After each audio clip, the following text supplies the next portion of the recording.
ಗುರುಭ್ಯೋ ನಮಃ. ಹರಿ ಓಂ. ಸರ್ವೋದಿತ ವರ್ತ್ಮನ ಪದಮಿದಂ ಧ್ಯಾಯನ್ಮದಂ ಕಾಂಕಿತಾಃ.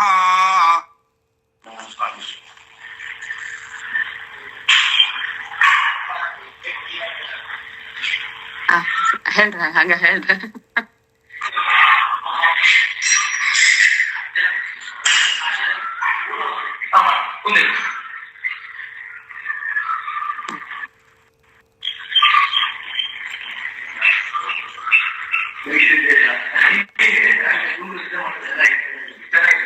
ಸೌಂಡ್ ಇಲ್ಲ. ಸೌಂಡ್ ಆಚಾರ ಸ್ಟಾರ್ಟ್ ಮಾಡಿ ಅಂದ್ರ ಅವ್ರ ಕೇಳ್ತಾರ. ಹರೇ ಶ್ರೀನಿವಾಸ.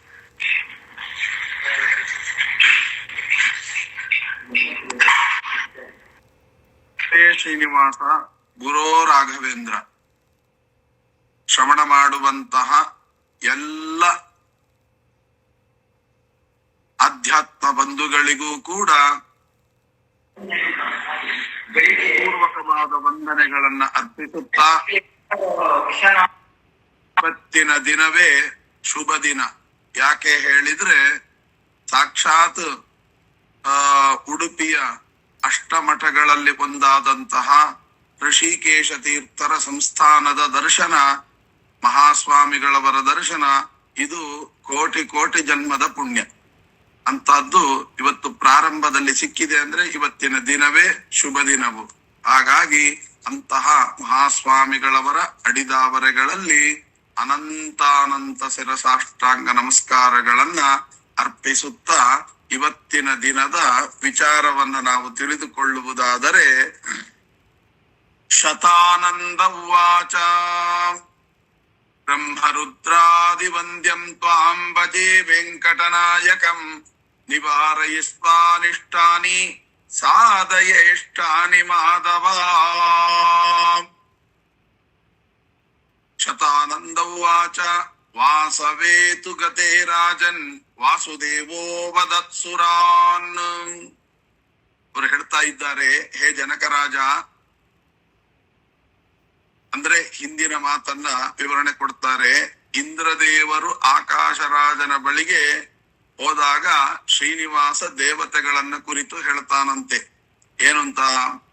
ಭಗವಾನುವಾಚ ಆಕಾಶರಾಜಸ್ಯ ಸುತಾಸ್ತಿ ಯಾಸುರಾಹ. ಎಲ್ಲಾ ದೇವತೆಗಳನ್ನ ಕರೆದು ಅವರವರ ಸ್ಥಾನಗಳನ್ನ ಕೊಟ್ಟು ಅವರಿಗೆ ಸಲ್ಲುವಂತಹ ಯೋಗ್ಯತಾನುಸಾರವಾದ ಅತಿಥಿ ಸತ್ಕಾರಾದಿಗಳನ್ನ ಭಗವಂತ ಮಾಡಿ, ಆ ನಂತರ ಭಗವಂತ ಆ ಎಲ್ಲರನ್ನ ಕುರಿತು ಯಾತಕ್ಕೆ ನೀವೆಲ್ಲ ಬಂದಿದ್ದೀರಿ ಗೊತ್ತಿದೆಯಾ ಅಂತ ಹೇಳ್ತಾ ಇದ್ದಾನಂತೆ. ಏನು ಅಂತಂದ್ರೆ, ಆಕಾಶರಾಜನ ಪಟ್ಟಣದಲ್ಲಿ ಆತನ ಮಗಳಾಗಿರತಕ್ಕಂತಹ ಪದ್ಮಾವತಿಯನ್ನ ನೀವು ಎಲ್ಲರೂ ಒಪ್ಪಿದ ಪಕ್ಷದಲ್ಲಿ, ಅದನ್ನೇ ಅಂಗೀಕೃತಂ ಭವೇತ್ ಭವದೀಯ ಮಂಡಲೈಹಿ ಅಂಗೀಕರೋಮ್ಯಜ್ಜತು ರಾಜಕನ್ಯಾಂ. ಒಂದು ವೇಳೆ ನೀವು ಒಪ್ಪಿದ ಪಕ್ಷದಲ್ಲಿ ನಾನು ಮದುವೆ ಮಾಡಿಕೊಳ್ತೇನೆ. ಇದೇನಿದು ಅಂತಂದ್ರೆ, ಅದಕ್ಕೆ ಅಭಿಪ್ರಾಯ, ನಾನು ಏನೇ ಮಾಡಿದರೂ ಅದು ನಿಮ್ಮೆಲ್ಲದರ ಅನುಕೂಲಕ್ಕಾಗಿ ನಾನು ಮಾಡುತ್ತೇನೆ ಅಂತ ಅರ್ಥ. ಹಾಗಾದ್ರೆ ಭಗವಂತನಿಗೆ ಮದುವೆ ಬೇಕಾಗಿಲ್ಲ. ಮತ್ತೆ ಯಾಕೆ? ನೀವೆಲ್ಲರೂ ಒಪ್ಪಿದ ಪಕ್ಷದಲ್ಲಿ ಅಂದ್ರೆ ಸಂತೋಷ ಪಟ್ಟ ಪಕ್ಷದಲ್ಲಿ. ಯಾವಾಗ ಸಂತೋಷ?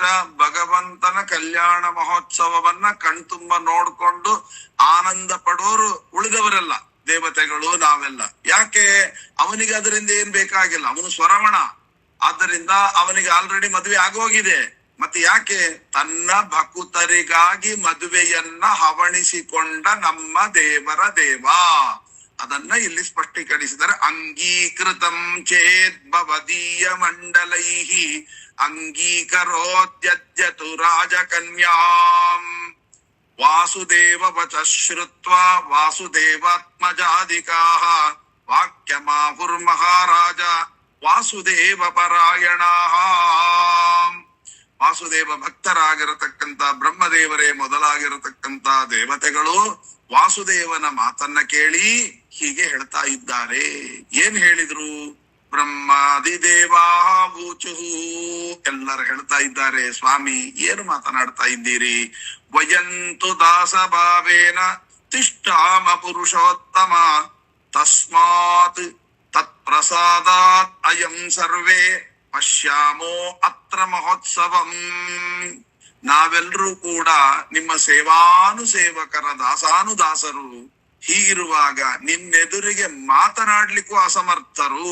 ಬಹಳ ಅದ್ಭುತವಾದ ಮಾತು. ಏನು ಅಂದ್ರೆ, ನಿಮ್ಮ ಎದುರಿಗೆ ಮಾತನಾಡ್ಲಿಕ್ಕೂ ನಾವು ಅಸಮರ್ಥರು.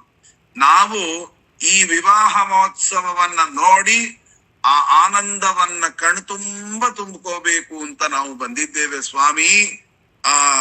ಇದಕ್ಕೆ ಯಾರ್ಯಾರು ಏನೇನಾಗಬೇಕು ಅಂತನ್ನುವಾಗ ಆಗ ಹೇಳ್ತಾ ಇದ್ದಾರೆ, ನಿಜವಾಗಿ ಇವೆಲ್ಲವೂ ಕೂಡ ಒಂದು ಅದ್ಭುತವಾಗಿರತಕ್ಕಂಥ ವಿಚಾರವೇ. ಆಗ ಹೇಳ್ತಾ ಇದ್ದಾರೆ, ಶಂಕರ ಉವಾಚ. ನೋಡಿ, ಈ ಮೊಮ್ಮಕ್ಕಳಿಗೆ ಚೇಷ್ಟೆ ಜಾಸ್ತಿ, ಈ ಅಧಿಕ ಪ್ರಸಂಗವನ್ನೇ ಮಾತನಾಡ್ತಾರೆ. ಅವರು ಹೇಳ್ತಾ ಇದ್ದಾರೆ, ಶಂಕರ ಉವಾಚ ವಿನೋದ ವಚನಂ ಕೃಷ್ಣ ಭಾಷಸೆ ಪ್ರಾಕೃತೋ ಯಥಾ ಮನಶಸ್ತೆ ಪ್ರಶಸ್ತಂ ಚೇತ್ ಕ್ರಿಯತಾಮಿತಿ ಚಾಬ್ರವೀತ್. ಆಗ ಮಹಾರುದ್ರ ದೇವರು ಮೊಮ್ಮಗನ ಸ್ಥಾನದಲ್ಲಿ ನಿಂತುಕೊಂಡು ಹೇಳ್ತಾ ಇದ್ದಾರೆ, ಸ್ವಾಮಿ, ಮನುಷ್ಯರಂತೆ ವಿನೋದಕ್ಕಾಗಿ ನೀನು ಮಾತನಾಡ್ತಾ ಇದ್ದೀಯೇ ಹೊರತು ನಿಜವಾಗಿ ನೀನು ಮಾತನಾಡಬೇಕು ಅಂತ ಮಾತನಾಡ್ತಾ ಇಲ್ಲ. ಆಗ ಅವರು ಹೇಳ್ತಾರೆ ಏನಂತ, ಅದ್ಭುತವಾದ ಮನಸ್ಸು, ಏನೋ ಮನಶಸ್ತೆ ಪ್ರಶಸ್ತಂ ಚೇತ್ ಕ್ರಿಯತಾಮಿತಿ ಚಾಬ್ರವೀತ್. ರುದ್ರದೇವರು ಏನ್ ಹೇಳ್ತಾರೆ ಗೊತ್ತಾ? ನಿನ್ನ ಮನಸ್ಸಿಗೆ ಒಪ್ಪಿದರೆ ಆ ಕನ್ಯೆಯನ್ನ ಮದುವೆ ಆಗು, ಇಲ್ದ್ರೆ ಬೇಡ. ಹೀಗೆ ಹೇಳೋದ? ಅಲ್ಲ, ಮದುವೆಗೆಲ್ಲ ರೆಡಿ ಆಗಿದೆ, ಏನಪ್ಪಾ ನಿನ್ನ ಅಭಿಪ್ರಾಯ?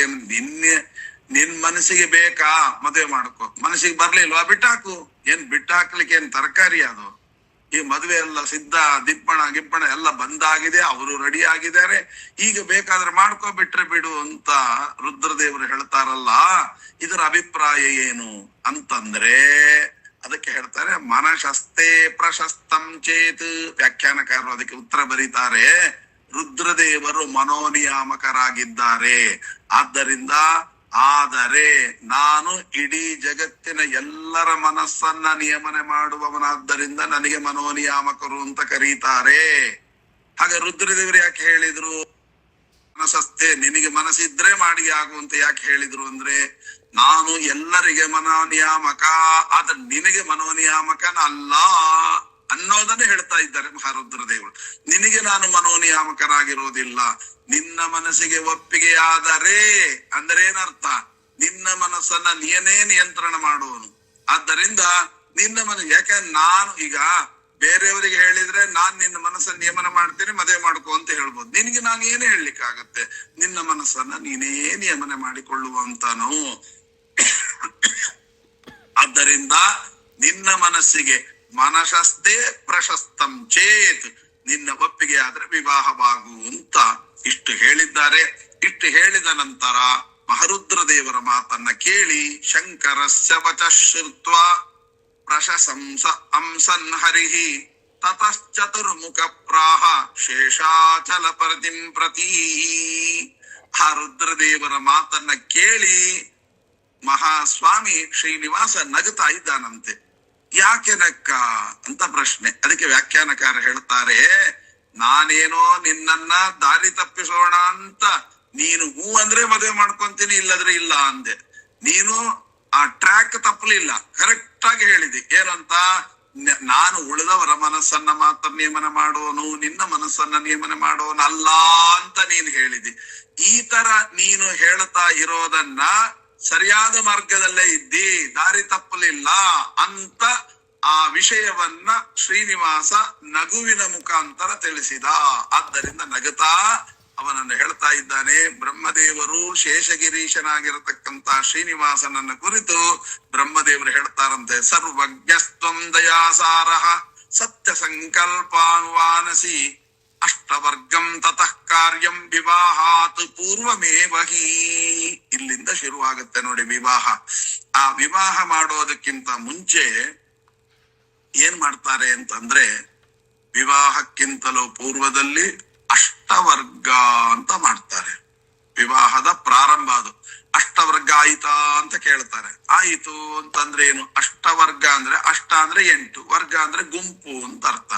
ಯಾವುದು ಅರ್ಥ ಆಗೋದಿಲ್ಲ. ಅಲ್ಲಿ ಏನು, ಕೆಲವ್ರು ಏನ್ ಮಾಡ್ತಾರೆ, ಅಷ್ಟವರ್ಗ ಅಂತಂದ್ರೆ ಈ ಅಕ್ಕಿ, ತರಕಾರಿ, ಬೇಳೆ, ಎಣ್ಣೆ, ಅದು ಇದು ಎಲ್ಲ ಇಟ್ಟು ಬಿಡ್ತಾರೆ. ಅಲ್ಲ, ಇಡೋದು ಒಂದು ಭಾಗ ಅಷ್ಟೇ ಹೊರತು ಅದೇ ಅಷ್ಟವರ್ಗ ಅಲ್ಲ. ಅದನ್ನ ವ್ಯಾಖ್ಯಾನಕಾರ ನಮಗೆ ಬಿಡಿಸಿಕೊಡ್ತಾರೆ. ಅಲ್ಲಿ ಎಷ್ಟು ದೇವತೆಗಳನ್ನ ಕರೆಯುವಂತಹ ಪದ್ಧತಿ ಇದೆ ಅಂತಂದ್ರೆ, ಅದಕ್ಕೋಸ್ಕರವಾಗಿ ಹೇಳ್ತಾರೆ 16 ಜನರನ್ನ ಕರಿಬೇಕು. ಆಮೇಲೆ 7 ಜನರನ್ನ, 16 ಜನರನ್ನ, 7 ಜನರನ್ನ, ಅಲ್ಲಿಗೆ 23 ಆಯ್ತು. ಮತ್ತೆ 3 ಜನರನ್ನ, 26 ಆಯ್ತು. ಮತ್ತೆ 3 ಜನರನ್ನ, 21 ಅಲ್ಲ 23, 26, 29 ಆಯ್ತು. ಮತ್ತೆ 3,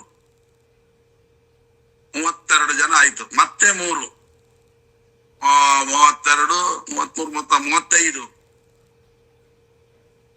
ಆಮೇಲೆ ಒಟ್ಟು 54 ಜನರ ಒಂದು ಗುಂಪಿದೆ. ಅದು ಯಾವುದು ಅಂತಂದ್ರೆ ಗೌರಿಯಾದಿ ಷೋಡಶ ಮಾತರಹ.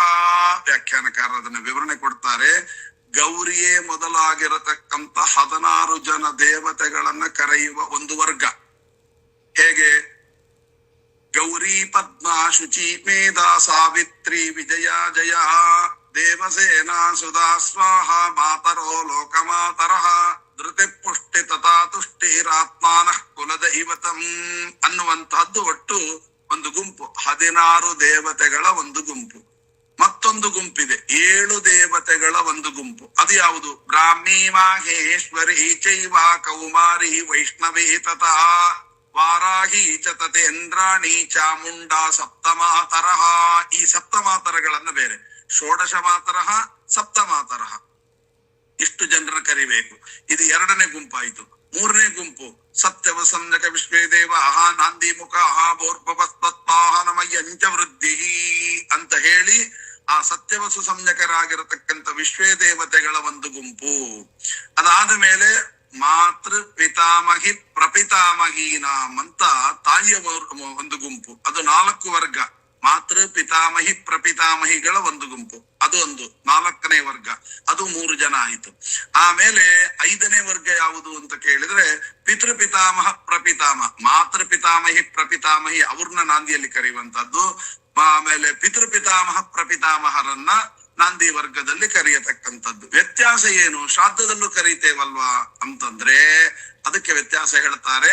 ಶ್ರಾದ್ದಾದಿಗಳಲ್ಲಿ ಕರಿಬೇಕಾದ್ರೆ ತಂದೆ, ಅವರ ತಂದೆ, ಅವರ ತಂದೆಯನ್ನ ಕರೀತೇವೆ. ತಾಯಿ, ಅವರ ತಾಯಿ, ಅವರ ತಾಯಿಯನ್ನ ಕರೀತೇವೆ. ಇಲ್ಲಿ ಹಾಗಲ್ಲ. ಏನ್ ಮಾಡ್ಬೇಕು? ಮೇಲಿಂದ ಬರ್ಬೇಕು, ದೊಡ್ಡವರಿಂದ. ಅಂದ್ರೆ ಮಾತೃ ವೃದ್ಧ ಪ್ರಪಿತಾಮಹ, ವೃದ್ಧ ಪಿತಾಮಹ, ವೃದ್ಧ ಪಿತ ಅಂತ. ಪ್ರಪಿತಾಮಹ, ಪಿತಾಮಹ, ಪಿತ ಅಂದ್ರೆ ಮುತ್ತಜ್ಜ, ಅಜ್ಜ, ತಂದೆ, ಹಾಗೆ ಬರ್ಬೇಕು. ಮುತ್ತಜ್ಜಿ, ಅಜ್ಜಿ, ತಾಯಿ, ಹೀಗೆ ಬರ್ಬೇಕು. ಹೀಗೆ ಮೇಲಿಂದ ಚಿಕ್ಕವರ ತನಕ ಕರೆಯುವತಕ್ಕಂಥದ್ದು ವಿವಾಹಾದಿ ಶುಭ ಕಾರ್ಯಗಳಲ್ಲಿ ಕರೆಯುವಂತಹ ಪಿತೃಗಳ ಆರಾಧನೆ. ಅದನ್ನ ನಾಂದಿ ಅಂತ ಕರೀತಾರೆ. ಅದನ್ನ ಬಿಟ್ಟು ನಾವು ಕೆಳಗಿಂದ ಕರೆದ್ರೆ ನಮ್ಮ ತಂದೆ, ಅವರ ತಂದೆ, ಅವರ ತಂದೆ ಅಂತ, ಅದು ಶ್ರಾದ್ದ ಅಂತ. ಹೀಗೆ ಎರಡೂ ಕೂಡ ಪಿತೃದೇವತೆಗಳು ಬೇಕೇ ಬೇಕು. ಆದ್ರೆ ಅಲ್ಲಿ ಬರುವಂತಹ ವಸು, ರುದ್ರ ಅಂತ, ಆದಿತ್ಯ ಅಂತ ದೇವತೆಗಳು ಬರತಕ್ಕಂಥದ್ದು. ಆಮೇಲೆ ವಿಶ್ವೇ ದೇವತೆಗಳಲ್ಲಿ ಇಲ್ಲಿ ಪುರೂರವ, ಆರ್ದ್ರವ ಅಂತ ಶ್ರಾದ್ದದಲ್ಲಿ. ಆದ್ರೆ ಅಲ್ಲಿ ಬರತಕ್ಕಂತಹ ಪಿತೃದೇವತೆಗಳೇ ಬೇರೆ, ಸತ್ಯ ಮತ್ತು ವಸು ಅಂತನ್ನುವಂತಹದ್ದು. ಆ ವಿಶ್ವೇ ದೇವತೆಗಳ ಮೇಲೆ ಯಾವ ಕ್ರಿಯೆ ಎಂಬತಕ್ಕಂಥದ್ದು ನಿರ್ಣಯವಾಗುತ್ತೆ. ಇದಾದ ಮೇಲೆ ದುರ್ಗ, ಕ್ಷೇತ್ರಪಾಲ, ಗಣಪತಿ. ದುರ್ಗಾ, ಗಣಪತಿ, ಕ್ಷೇತ್ರಪಾಲ, ಇದು 7ನೇ ವರ್ಗ. 3 ಜನ ಆಯ್ತು. ಯಾರು? ದುರ್ಗಾ, ಗಣಪತಿ, ಕ್ಷೇತ್ರಪಾಲ. ಈ 3 ಜನರನ್ನ ಕರಿಬೇಕು. ಅದಾದ ಮೇಲೆ ನಂದಿನಿ, ನಳಿನಿ, ಸೀತಾ, ಶಸ್ತ್ರಗರ್ಭ, ಉಮಾ, ಹೀಗೆ ಒಟ್ಟು 5 ಜನಗಳ ಒಂದು ವರ್ಗ ಇದೆ. ಇದು 8ನೇಯದ್ದು. ಅಲ್ಲಿಗೆ ಎಷ್ಟಾಯಿತು? ಗೌರಿಯಾದಿ 16 ತಾಯಿಗಳ ಆರಾಧನೆ, ಬ್ರಾಹ್ಮಿ ಮಹೇಶ್ವರ್ಯಾದಿ 7 ದೇವತೆಗಳ ಆರಾಧನೆ, ಸತ್ಯವಸು ಸಂಜ್ಞಕರಾಗಿರತಕ್ಕಂತಹ ಪಿತೃಗಳ ಒಂದು ಆರಾಧನೆ, ಆಮೇಲೆ ಮಾತೃಪಿತಾಮಹಿ ಪ್ರಪಿತಾಮಹಿಗಳ ಒಂದು ಆರಾಧನೆ, ಪಿತೃಪಿತಾಮಹ ಪ್ರಪಿತಾಮಹರ ಒಂದು ಆರಾಧನೆ, ಸಪತ್ನೀಕರಾಗಿರ್ತಕ್ಕಂಥ ಮಾತಾಮಹ ಮಾತೃಪಿತಾಮಹ ಮಾತು ಪ್ರಪಿತಾಮಹರ ಒಂದು ಆರಾಧನೆ, ಆಮೇಲೆ ದುರ್ಗಾ ಗಣಪತಿ ಕ್ಷೇತ್ರಪಾಲ ಅದರ ಒಂದು ಆರಾಧನೆ, 8ನೇದಾಗಿ ನಂದಿನಿ ಮೊದಲಾಗಿರತಕ್ಕಂಥ 5 ದೇವತೆಗಳ ಒಂದು ಆರಾಧನೆ. ಹೀಗೆ 8 ವರ್ಗಗಳ ಆರಾಧನೆಯನ್ನ ಕರೆದು ನಾನು ಹೀಗೆ ವಿವಾಹವನ್ನ ಮಾಡುತ್ತೇನೆ, ಅನುಮತಿ ಕೊಡಿ ಅಂತ ಇಷ್ಟು ದೇವತೆಗಳಿಂದ ಅನುಮತಿಯನ್ನು ತೆಗೆದುಕೊಳ್ಳುವಂತಹ ಪ್ರಕ್ರಿಯೆಗೆ ಅಷ್ಟವರ್ಗ ಅಂತ ಅದನ್ನ ಕರೀತಾರೆ. ಇವತ್ತಿನ ದಿವಸ ಆ ಅಷ್ಟವರ್ಗ ಅನ್ನುವ ಶಬ್ದಕ್ಕೆ ಬೇರೆನೆ ಅಪಾರ್ಥಗಳೆಲ್ಲ ಆಗೋಗಿದೆ. ಹಾಗಾಗಿ ಅಷ್ಟವರ್ಗ ಅನ್ನುವ ಶಬ್ದಕ್ಕೆ ಪ್ರಾರಂಭದಲ್ಲಿ ಇಷ್ಟು ದೇವತೆಗಳನ್ನು ಕರೆದು ವಿವಾಹವನ್ನ ಮಾಡಿಕೊಳ್ಳುತ್ತೇನೆ, ಅನುಮತಿ ಕೊಡಿ ಅಂತ ಕೇಳುವಂತಹದ್ದು ಮೊದಲನೇ ದಿವಸ ಮಾಡತಕ್ಕಂಥದ್ದು. ಇದನ್ನ ಇವತ್ತು ಎಲ್ಲಿ ತನಕ ಬಂದಿದೆ ಅಂದ್ರೆ ನಾಂದಿ ಕರೆಯೋದು ಅಂತ ಆಗ್ಬಿಟ್ಟಿದೆ. ನಾಂದಿ ಅನ್ನತಕ್ಕಂಥದ್ದು ಇಷ್ಟು 8 ದೇವತೆಗಳನ್ನ ಕರೆಯುವಂತದ್ದೇ ನಾಂದಿ ಅಂತ ಇದು ಒಂದು. ಇನ್ನ ಪ್ರಯೋಗ ಪಾರಿಜಾತ ಎಂಬತಕ್ಕಂತಹ ಒಂದು ಪುಸ್ತಕದಲ್ಲಿ ಅಷ್ಟವರ್ಗ ಅನ್ನುವ ಶಬ್ದಕ್ಕೆ ಮತ್ತೊಂದು ಅರ್ಥವನ್ನು ಬರೀತಾರೆ. ತಿಸ್ರ ಪೂಜಾ ಪಿತೃಪಕ್ಷೆ ತಿಸ್ರೋ ಮಾತಾಮಹೇ ತಥಾ ಇತ್ಯೇತಾ ಮಾತರ ಪ್ರೋಕ್ತಾಹ ಮಾತು ಸ್ವಷಷ್ಟಮಿ ಅಂತ.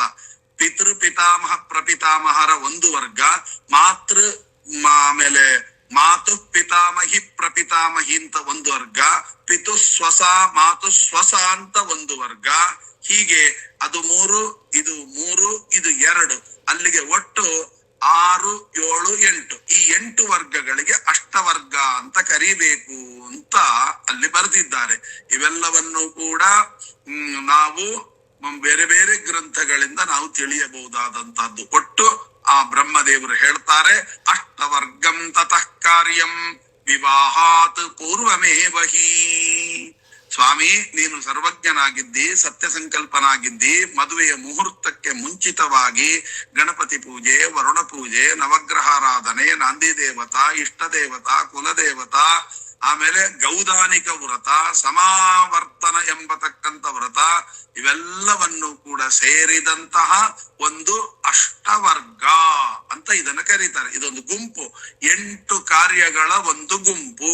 ಇಂಥ ಗುಂಪುಗಳ ಆರಾಧನೆಯನ್ನ ಮಾಡು ಅಂತ ಬ್ರಹ್ಮದೇವರು ಹೇಳ್ತಾ ಇದ್ದಾರೆ. ತಸ್ಮಾದಾಜ್ಞಾಂ ದೇಹಿ ಮಮ ಪುಣ್ಯಾಹೇ ಪುರುಷೋತ್ತಮ ಸಪುತ್ರ ವಚ ಶ್ರುತ್ವ ವಶಿಷ್ಠಂ ಮುನಿಮಾನಯೇತ್. ಈ ರೀತಿಯಾಗಿ ಅಪ್ಪಣೆಯನ್ನು ಕೊಟ್ಟಾಗ, ಅಂದ್ರೆ ಪರಮಾತ್ಮನ ಹತ್ರ ಬೇಡ್ಕೊಂಡಿದ್ದಾರೆ ಬ್ರಹ್ಮದೇವರು. ಆವಾಗ ಪುಣ್ಯಾಹವನ್ನ ಮಾಡ್ಬೇಕು. ಪ್ರಾರಂಭ ಇದಕ್ಕೆಲ್ಲ ಅಷ್ಟವರ್ಗ ಆಗ್ಬೇಕಾದ್ರೆ ಪುಣ್ಯಾಹ ಆಗ್ಬೇಕು. ಆ ಪುಣ್ಯಾಹವನ್ನ ಮಾಡ್ಲಿಕ್ಕೆ ನನಗ ಅಪ್ಪಣೆ ಕೊಡು ಅಂತ ಕರೆದ್ರು. ಆಯ್ತು ಅಂತ ಹೇಳಿ ಆ ಮಗನ ಮಾತನ್ನ ಕೇಳಿ, ಅಂದ್ರೆ ಬ್ರಹ್ಮದೇವರ ಮಾತನ್ನ ಶ್ರೀನಿವಾಸ ಕೇಳಿ ವಶಿಷ್ಠ ಋಷಿಗಳನ್ನ ಕರೀತಾನಂತೆ, ಬನ್ನಿ ಇಲ್ಲಿ ಅಂತ. ವಶಿಷ್ಠರು ಅಲ್ಲಿ ಕೂತಿದ್ರು. ಆವಾಗ ಹೇಳಿದ್ರು, ವಶಿಷ್ಠಂಚ ಮಹಾಭಾಗಂ ಪೌರೋಹಿತ್ಯೇನ್ಯಯೋಜಯತ್ ಯಜುಶಾಕೈರ್ ಮಹಾಮಂತ್ರೈಃ ಕರ್ತವ್ಯಂ ಸ್ವಸ್ತಿ ವಾಚನಂ. ಹೇ ವಶಿಷ್ಠ ಋಷಿಗಳೇ, ನೀವು ಯಜುಶಾಖಾ ಮಂತ್ರಗಳಿಂದ ಪುಣ್ಯಾಹಾದಿ ಕಾರ್ಯಕಲಾಪಗಳನ್ನ ಮಾಡಿಸುವಂತಹದ್ದು ಅಂತ ಈ ರೀತಿಯಾಗಿ ಅಲ್ಲಿ ಹೇಳ್ತಾ ಇದ್ದಾರೆ. ಯಾಕೆ ಪುಣ್ಯಾಹ ವಾಚನ ಆಗಬೇಕು ಅಂತಂದ್ರೆ, ಪುಣ್ಯಾಹ ಪುರುಷೋತ್ತಮ. ಅದಕ್ಕೆ ಹೇಳ್ತಾರೆ, ವೈದಿಕೆ ತಾಂತ್ರಿಕೆ ಚಾದೌ ತತಃ ಪುಣ್ಯಾಹ ಇಷ್ಯತೆ ಅಂತ ಪ್ರಯೋಗ ಪಾರಿಜಾತ ಅಂತ ಒಂದು ಪುಸ್ತಕ. ಆ ಪುಸ್ತಕದಲ್ಲಿ ಬರೀತಾರೆ, ವೈದಿಕ ಕೆಲಸಗಳನ್ನ ಮಾಡುವಾಗ ಅಥವಾ ತಾಂತ್ರಿಕ ಕೆಲಸಗಳನ್ನ ಮಾಡುವಾಗ ಆದೌ ಪುಣ್ಯಾಹ ಇಷ್ಯತೆ. ಪುಣ್ಯಾಹ ಕೆಲಸವನ್ನ, ತಾಂತ್ರಿಕ ಕೆಲಸ ಅಂದ್ರೆ ಮಂತ್ರ ಇಲ್ಲದೆ ಮಾಡುವ ಕೆಲಸಗಳು. ಯಾವ್ದಾದ್ರು ಒಂದು ಕಂಪನಿ ಓಪನ್ ಆಗ್ಬೇಕು, ಅಥವಾ ಏನೋ ಒಂದು ಕಾರ್ಯಾಲಯ ಓಪನ್ ಆಗ್ಬೇಕು, ಆಫೀಸ್ ಓಪನ್ ಆಗ್ಬೇಕು, ಇವೆಲ್ಲ ತಾಂತ್ರಿಕವಾದ ಕೆಲಸ. ಹಾಗೆ ವೈದಿಕ ಕಾರ್ಯ ಅಂದ್ರೆ ಶಾಸ್ತ್ರೀಯವಾಗಿರತಕ್ಕಂತಹ ಮದುವೆ, ಮುಂಜಿ ಯಾವುದೇ ಇರಬಹುದು, ಯಾವುದೇ ವೈದಿಕವಾದಂತಹ ಕಾರ್ಯಗಳಿದ್ದರೂ ಕೂಡ, ವೈದಿಕ ಅಂದ್ರೆ ಶ್ರಾದ್ದ ಅಂತ ಅರ್ಥ ಅಲ್ಲ, ಕೆಲವು ಕಡೆ ಅದು ಬಂದು ಬಿಟ್ಟಿದೆ ವೈದಿಕ. ಇವತ್ತು ಏನ್ರಿ ನಮ್ಮ ಮನೆಯಲ್ಲಿ ವೈದಿಕ ಇದೆ, ವೈದಿಕ ಇದೆ ಅಂದ್ರೆ ಅದು ಶ್ರಾದ್ದ ಅಂತ ಅರ್ಥ ಅಲ್ಲ. ವಿಧಿವತ್ತಾಗಿ ಮಾಡುವ ಕಾರ್ಯ ಅಂತ ಅರ್ಥ. ಅದು ಶ್ರಾದ್ದ ಮಾತ್ರ ವಿಧಿವತ್ತ, ಬೇರೆ ಸಂಧ್ಯಾವಂದನೆ ಇತ್ಯಾದಿಗಳೆಲ್ಲ ಅಲ್ವೇ? ಹಾಗಲ್ಲ, ಅದು ಬಂದು ಬಿಟ್ಟಿದೆ, ವ್ಯವಹಾರ ಬಂದು ಬಿಟ್ಟಿದೆ. ವೈದಿಕ ಅಂದ್ರೆ ಶ್ರಾದ್ದ ಅಂತ ಬಂದು ಬಿಟ್ಟಿದೆ. ಅಲ್ಲ, ವೈದಿಕ ಅಂದ್ರೆ ವಿಧಿವತ್ತಾಗಿ ಮಾಡಲೇಬೇಕಾದ ಕಾರ್ಯಗಳು ಅಂತ ಅರ್ಥ. ಅಂದ್ರೆ ವಿವಾಹ, ಈ ಷೋಡಶ ಸಂಸ್ಕಾರಾದಿಗಳು, ಮನೆ ಗೃಹ ಪ್ರವೇಶ ಮಾಡಿಕೊಂಡೇ ಮನೆಯನ್ನು ಪ್ರವೇಶ ಮಾಡುವಂತಹದ್ದು, ಇವೆಲ್ಲವೂ ಕೂಡ ಮಾಡುವಾಗ ಪುಣ್ಯ ಕಾರ್ಯಗಳು ಮಾಡಲೇಬೇಕು ಅಂತನ್ನುವಂತಹ ಅರ್ಥವನ್ನ ಇಲ್ಲಿ ಬರೀತಾರೆ. ಮುಂದೆ ಆ ವಶಿಷ್ಠರಿಗೆ ಯಜುರ್ವೇದ ಮಂತ್ರಗಳಿಂದ ಕರ್ಮಾದಿಗಳನ್ನ ಮಾಡಿ ಅಂತ ಹೇಳಿದ್ರು. ಹೌದು, ಭಗವಂತನಿಗೆ ಯಜುರ್ವೇದ ಋಗ್ವೇದ ಅಂತ ಭಾಗ ಇದೆಯೋ ಅಂತ ಪ್ರಶ್ನೆ ಮಾಡಿದಾಗ ಅದಕ್ಕೆ ವ್ಯಾಖ್ಯಾನಕಾರ ಹೇಳ್ತಾರೆ, ಭಗವಂತನಿಗೆ ಭಾಗ ಇಲ್ಲ. ಮತ್ತೆ ಆ ಭಗವಂತನಿಗಾಗಿ ಏನು ಮದುವೆಗೆ ಬಂದಿದ್ದಾರಲ್ಲ ಬಳಗಲು, ಅವ್ರದ್ದೆಲ್ಲ ಯಜುರ್ವೇದ. ಹಾಗಾಗಿ ಯಜುರ್ವೇದ ಮಂತ್ರಗಳಿಂದ, ಅಂದ್ರೆ ನನ್ನ ವಿವಾಹವನ್ನ ನೋಡಿ ಆ ಫಲ ಅವರಿಗೆ ಬರಬೇಕಾದ್ರೆ ಏನ್ ಮಾಡ್ಬೇಕು? ಅಷ್ಟು ಜನರ ಒಂದು ಅವರಿಗೆ ಅನುಗ್ರಹ ಆಗಬೇಕಾದ್ರೆ ಯಾಜುಷ ಮಂತ್ರಗಳಿಂದ ಅಂತ. ಇದು ಒಂದು. ಎರಡನೆಯದು ವ್ಯಾಖ್ಯಾನಕಾರರು ಕೊಡುವ ಉತ್ತರ ಏನು ಅಂದ್ರೆ, ಈಗ ಒಂದು ಅದ್ಭುತವಾದ ವಿಚಾರ ಇದೆಲ್ಲ. ಋಗ್ವೇದ ಅಂತ ಇದೆ ಅಂತ ಇಟ್ಕೊಳ್ಳಿ. ಆ ಋಗ್ವೇದದಲ್ಲಿ ಏನ್ ಹೇಳ್ತಾರೆ? ಕೇವಲ ಭಗವಂತನ ಸ್ತೋತ್ರ, ಭಗವಂತನ ಮಹಿಮೆಯನ್ನು ಹೇಳುವಂತಹದ್ದು. ಯಜುರ್ವೇದ ಏನು ಹೇಳುತ್ತೆ ಅಂತಂದ್ರೆ, ಆ ಭಗವಂತನನ್ನ ಪಡೆಯಲಿಕ್ಕೆ ಬೇಕಾಗಿರತಕ್ಕಂತ ಕರ್ಮಾದಿಗಳ ವಿವರಣೆಯನ್ನು ಕೊಡುವ ಮಂತ್ರಗಳು ಯಜುರ್ವೇದ. ಆ ಯಜುರ್ವೇದದಲ್ಲಿ ಹೇಗೆ ಯಾವ ಯಾವ ರೀತಿಯಲ್ಲಿ ಕರ್ಮಾದಿಗಳನ್ನ ಮಾಡಬೇಕು, ಅಹರಹರ ಸಂಧ್ಯಾ ಮುಪಾಸೀತ ಅಂತ ಹೀಗೆ ಕರ್ಮಗಳನ್ನು, ಈ ಕರ್ಮ ಜ್ಯೋತಿಷ್ಠ ಕಾಮೋ ಯಜೇತ ಅಂದ್ರೆ ನಿಮಗೆ ಇಂತಿಂತ ಕರ್ಮಗಳನ್ನ ಮಾಡಿ ಅಂತ ಹೇಳುವಂತಹ ಮಂತ್ರಗಳ ಗುಂಪಿಗೆ ಯಜುರ್ವೇದ. ಭಗವಂತನನ್ನ ಸ್ತೋತ್ರ ಮಾಡುವ ಯಾವ ಯಾವ ರೀತಿ ಮಹಿಮೆಗಳು, ಭಗವಂತನ ಗುಣಗಳ ಅನುಸಂಧಾನ, ಅದನ್ನು ಹೇಳುವಂತಹದ್ದು ಋಗ್ವೇದ. ಅವನನ್ನ ಕೊಂಡಾಡುವ ಮಾರ್ಗ ಇದೆಯಲ್ಲ, ದೇವರನ್ನ ರಾಗಬದ್ಧವಾಗಿ, ಅದು ಸಾಮವೇದ. ಈ ಯಾಂತ್ರಿಕ ಜೀವನ ಇದೆಯಲ್ಲ, ಇದನ್ನೆಲ್ಲವನ್ನು ಮಾಟ ಮಂತ್ರ ಇರಬಹುದು, ವಿಮಾನ ಕಂಡು ಹಿಡಿಯಬಹುದು, ಇತ್ಯಾದಿಗಳೆಲ್ಲವನ್ನು ಕೂಡ ತಿಳಿಸುವಂತಹದ್ದು ಅಥರ್ವಣ ವೇದ ಅಂತ ಈ ರೀತಿಯಾಗಿ ವೇದಗಳ ವಿಭಾಗ ಮಾಡಿದ್ದಾರೆ. ಹಾಗಾದ್ರೆ ಈಗ ವಿವಾಹಾದಿ ಕಾರ್ಯಗಳನ್ನ ಮಾಡಬೇಕಾದ್ರೆ ಏನ್ ಮಾಡ್ಬೇಕು? ವೇದೋಕ್ತವಾದ ವಿವಾಹ ಕಾರ್ಯಗಳನ್ನ ಮಾಡ್ಬೇಕು. ಆ ವೇದೋಕ್ತವಾದ ವಿವಾಹ ಕಾರ್ಯಗಳನ್ನ ಯಾವ ವೇದದಲ್ಲಿ ಹೇಳಿದ್ದಾರೆ? ಯಜುರ್ವೇದದಲ್ಲಿ. ಅದರಂತೆ ಮಾಡಿಸಿ ಅಂತ ವಶಿಷ್ಠರಿಗೆ ಆಜ್ಞೆ ಮಾಡಿದ್ದಾರೆ. ಅಂದರೆ ಇವತ್ತು ಯಾವತ್ತಿಗೂ ಕೂಡ ನಾವು ಮಕ್ಕಳ ವಿವಾಹಾದಿಗಳನ್ನ ಮಾಡುವಾಗ ಅಥವಾ ನಮ್ಮ ವಿವಾಹಾದಿಗಳನ್ನ ಮಾಡಿಕೊಳ್ಳುವ ವ್ಯಕ್ತಿಗಳಿದ್ರೆ, ಈ ಗಂಡಸಿನ ಅಂದ್ರೆ ವರನ ಕಡೆಯ ಪುರೋಹಿತರು ಇರ್ತಾರಲ್ಲ, ಆ ವರನ ಕಡೆಯ ಪುರೋಹಿತರಲ್ಲಿ ನಾವು ಯಾರನ್ನ ಚಿಂತನೆ ಮಾಡಬೇಕು? ವರನ ಕಡೆಯ ಪುರೋಹಿತರಲ್ಲಿ ನಾವು ವಶಿಷ್ಠರನ್ನ ಚಿಂತನೆ ಮಾಡಬೇಕು. ನಮಗೆ ಅವರು ಪುರೋಹಿತರಾಗಿ ಕಾಣಬಾರದು, ಸಾಕ್ಷಾತ್ ವಶಿಷ್ಠರೇ ಅವರೊಳಗಿದ್ದುಕೊಂಡು ವಿವಾಹವನ್ನ ಮಾಡಿಸ್ತಾ ಇದ್ದಾರೆ ಅಂತ ಭಾವನೆ ಮೂಡಬೇಕು. ಹೆಣ್ಣಿನ ಕಡೆಯ ಪುರೋಹಿತರಿದ್ದಾರೆ, ಅವರಲ್ಲಿ ಹೆಣ್ಣಿನ ಕಡೆಯವರು ಯಾರನ್ನ ಕಾಣಬೇಕು? ವಿಶ್ವಾಮಿತ್ರರನ್ನೇ ಕಾಣಬೇಕು. ವಿಶ್ವಾಮಿತ್ರರೇ ಅವರೊಳಗಿದ್ದುಕೊಂಡು ಈ ವಿವಾಹಾದಿ ಕಾರ್ಯಗಳನ್ನ ಮಾಡ್ತಾ ಇದ್ದಾರೆ ಅಂತ. ಆದ್ದರಿಂದ ವಶಿಷ್ಠ ವಿಶ್ವಾಮಿತ್ರರಂತ ಪುರೋಹಿತರಿಂದ ಮಾಡಿಸಿಕೊಂಡರೆ ಯಾವ ಫಲವನ್ನ ಪಡೆಯಬಹುದೋ ಆ ಫಲವನ್ನ ಕೇವಲ ಅವರೊಳಗೆ ನಾವು ಆ ಅನುಸಂಧಾನ ಮಾಡಿದ್ರೆ, ಇವ್ರು ಏನ್ ಮಾಡ್ತಾರೋ ಏನೋ, ಇವ್ರಿಗೆ ಏನ್ ಬರುತ್ತೋ ಏನೋ, ಅವೆಲ್ಲ ಬರ್ತಿರ್ತದೆ. ಆದ್ರೂ ಇವನಿಗೆ ಸಂಶಯ, ಏನ್ ಮಾಡಿಸ್ತಾರೋ ಏನೋ, ಬೇರೆ ನಮ್ ಗತಿ ಇಲ್ಲ, ಇವ್ರನ್ನೇ ಹಿಡ್ಕೊಂಡ್ಬಿಟ್ಟಿದೀವಿ, ಸರಿ ಏನೋ ಮಾಡಿಸಿರಿ ಬಿಡ್ಲಿ ಅಂತ ಅನ್ಕೊಂಡ್ರೆ, ಅವರು ಒಂದು ವೇಳೆ ಸರಿಯಾದ ಮಂತ್ರಗಳನ್ನ ಸ್ಪಷ್ಟವಾಗಿ ಹೇಳಿ ಮಾಡಿಸಿದರೂ ಅದರ ಫಲ ನಮಗೆ ಬರುವುದಿಲ್ಲ. ಬಹಳ ಸ್ಪಷ್ಟವಾದ. ಆದ್ದರಿಂದ ಮೊದಲಿಗೆ ವಿಶ್ವಾಸ ಫಲದಾಯ. ಯಾವ ಪುರೋಹಿತರು ನಮಗೆ ಮಾಡಿಸ್ಲಿಕ್ಕೆ ಬಂದಿದ್ದಾರೆ ಅವರಲ್ಲಿ ಮೊದಲಿಗೆ ವಿಶ್ವಾಸ ಇಡಬೇಕು. ಅವರು ನಮಗೆ ಬೇರೆ ಯಾರು ಅಲ್ಲ, ವಶಿಷ್ಠ ವಿಶ್ವಾಮಿತ್ರರೇ ಅಂತ ಅನುಸಂಧಾನ ಮಾಡಿಕೊಂಡು ನಾವು ಕರ್ಮಾದಿಗಳನ್ನ ಮಾಡಿದರೆ, ಅವರೇ ನಿಂತು ಮಾಡಿಸಿದರೆ ಎಷ್ಟು ಶ್ರೇಷ್ಠವಾಗಬೇಕೋ ಅಷ್ಟು ಫಲವನ್ನ ಅವರು ಕೊಡ್ತಾರೆ ಅಂತನ್ನುವಂತಹ ಅದ್ಭುತವಾದ ಮಾತುಗಳನ್ನ ಇಲ್ಲಿ ತಿಳಿಸ್ತಾ ಇದ್ದಾರೆ. ವಶಿಷ್ಠಂಚ ಮಹಾಭಾಗಂ ಪೌರೋಹಿತ್ಯೇನ್ಯಯೋಜಯತ್ ಯಜುಶಾಕೈ ಮಹಾಮಂತ್ರೈ ಕರ್ತವ್ಯಂ ಸ್ವಸ್ತಿ ವಾಚನಂ. ಆಮೇಲೆ ಬ್ರಹ್ಮದೇವರನ್ನ ಸರ್ವೇಷಾಮಪಿ ದೇವಾನಾಂ ಯಜಮಾನೋ ಭವಾನ್ ಇತಿ. ಬ್ರಹ್ಮ, ನೀನು ಎಲ್ಲ ದೇವತೆಗಳಿಗೂ ಯಜಮಾನ. ಯಾರು ಏನ್ ಬೇಕಾದ್ರೂ ನನ್ನ ಹತ್ರ ಬರ್ಲಿಕ್ಕೆ ಆಗೋದಿಲ್ಲ. ನಾನು ಮದುವೆ ಮಾಡ್ಕೊಂತ ಇರ್ತೀನಿ. ಏನ್ ಮಾಡ್ಬೇಕು? ಯಾರನ್ನ ಕೇಳ್ಬೇಕು? ಬ್ರಹ್ಮದೇವರನ್ನ ಕೇಳಿ. ನಿಮ್ಗೆ ಏನ್ ಬೇಕಿದ್ರು ಬ್ರಹ್ಮದೇವ್. ಎಲ್ಲಾ ದೇವತೆಗಳಿಗೂ ಯಜಮಾನರನ್ನಾಗಿ ಬ್ರಹ್ಮದೇವರನ್ನ ಮಾಡಿದ್ದೇನೆ ಅಂತ. ಹಾಗಾಗಿ ನೋಡಪ್ಪ, ಎಲ್ರೂ ಬರ್ತಾರೆ. ಅವ್ರಿಗೆ ಏನು ಬೇಕು ಏನು ಬೇಡಗಳನ್ನ ನನ್ನ ಪರವಾಗಿ ನಿಂತು ನೀನು ಮಾಡಬೇಕು ಅಂತ ನಮ್ಮ ಮದುವೆ ಮುಂಜಿ ಇತ್ಯಾದಿ ಕಾರ್ಯಕ್ರಮಗಳಲ್ಲಿ ಯಾರನ್ನಾದ್ರೂ ಒಬ್ಬರನ್ನ ವಹಿಸಿರ್ತೀವಲ್ವಾ, ನೇಮಿಸಿರ್ತೀವಲ್ವಾ, ಎಲ್ಲ ಬಂದವ್ರನ್ನೆಲ್ಲ ಚೆನ್ನಾಗಿ ನೋಡ್ಕೊಪ್ಪ ಅಂತ.